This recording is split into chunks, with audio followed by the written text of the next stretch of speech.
আজ আমার বোন এসছে বাড়িতে। আমি ফেসবুকে নানান ধরনের আমার বাড়ির গাছগাছলি তুলে রান্না করি, পোস্ট করি, বোন দেখে আমাকে বলে, তাই আজকে বোন এসছে। আজকে বোনকে বাড়ির আর আপাতত কিছু নেই, খারকোল পাতা আর দুধ কচু আছে, এটাই ওকে আজকে রান্না করে খাওয়াবো, এটাই কাটতে এলাম।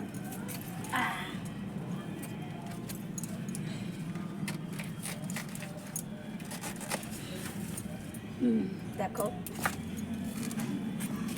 এই খাবে, ছাদের ওপর খারকোল পাতা আছে, ওটাও যাবো কাটতে, ব্যাস পজ করে দেব। এবার ছাদে যাবো, তুই চলে যা ছাদে। নিচে কচু গাছ তুলেছে, এবার খারকোল পাতা তুলবো। পুরো ধরে তুলে দিচ্ছিস? হ্যাঁ, আবার কে রাখবে, আবার হবে ওখান থেকে। অল্প অল্প এদিক ওদিক করে ছড়িয়ে ছিটিয়ে ফেলছে, নেই এগুলো ছোট ছোট, এগুলো একদম ছোট ছোট। ঠিক আছে, যা আছে এই হোক, হয়ে যাবে। এবার রান্না করি, তারপরে